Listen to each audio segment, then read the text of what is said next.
Okay, nandito tayo sa aking mga alagang isda. Yan, yung isda ko. Pinapalitan natin ng tubig. Pakita ko sa inyo yung isda ko na iisang mata. Isda na iisang mata. Pakita ko sa inyo mga kaibigan.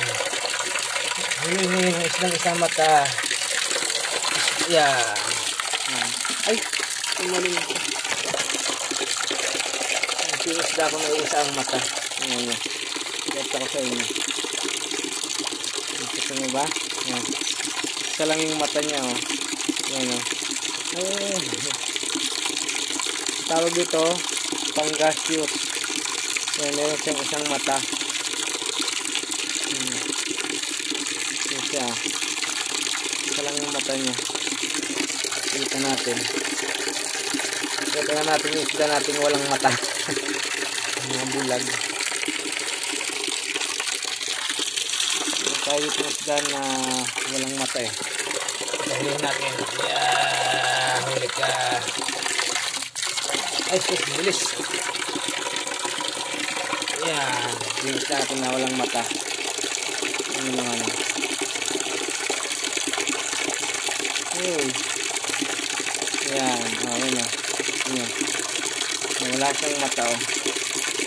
No eyes. Yun yun. Wala siyang eyes. Yan o. Wala siyang mata.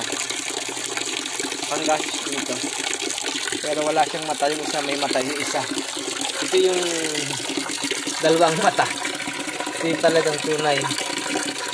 Tunay na ibig sabihin eh hindi walang kapansanan. Yan.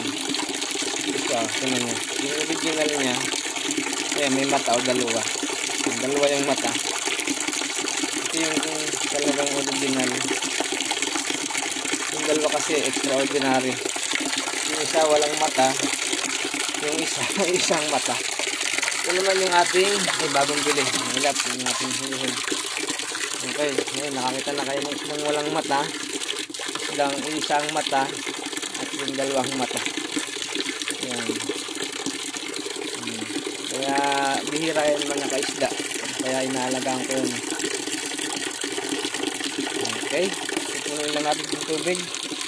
Tinanggalan ko kasi ng tubig kasi madumi na. Pinuin lang natin. Galing yan sa bukal. Yan. Galing sa bukal. Yan. Yun yung hose. Galing dun. Dun sa bundok. Sa Lignon Hill. Okay.